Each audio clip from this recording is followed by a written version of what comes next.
பாத்தீங்கன்னா குடும்பங்கள்ல மாமியார் மருமகள் சண்டை அப்படி இருக்குது சொன்னா இந்த டிப்ஸை ஃபாலோ பண்ணுங்க.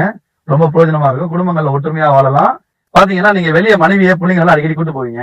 ஆனா வீட்டுல கூடிய அம்மா மறந்துடும் சில நேரம். ஒரு தடவை மனைவி பிள்ளைங்களை வெளியே கூட்டு போகும்போது மறு தடவை போகும்போது அம்மாவையும் கூட்டு போங்க.